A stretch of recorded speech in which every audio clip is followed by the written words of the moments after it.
നമുക്കൊരു ചായ ഉണ്ടാക്കാം. ഇതൊരു കപ്പ് പാൽ, ഇതിലൊരു കപ്പ് വെള്ളം കൂടി ചേർക്കുന്നു. ടോട്ടൽ 2 കപ്പ് ഉള്ളത് കൊണ്ട് 2 പേർക്ക് ഇത് സെർവ് ചെയ്യാം. അടുത്തതായി പഞ്ചസാര 1.5 ടേബിൾ സ്പൂൺ ചേർത്ത് ഇളക്കുക. ഇനി പാല് നന്നായിട്ട് ചൂടായി ചെറുതായിട്ട് തിളച്ചു തുടങ്ങുമ്പോൾ 2 ടീസ്പൂൺ ചായപ്പൊടി ഇട്ട് ഇളക്കുക.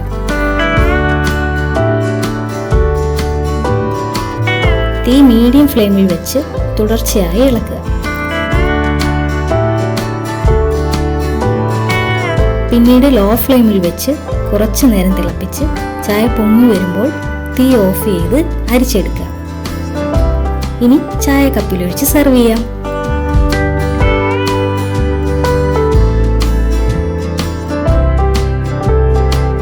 വീഡിയോ ഇഷ്ടപ്പെട്ടാൽ ലൈക്ക് ചെയ്യുക, ഷെയർ ചെയ്യുക, സബ്സ്ക്രൈബ് ചെയ്യുക.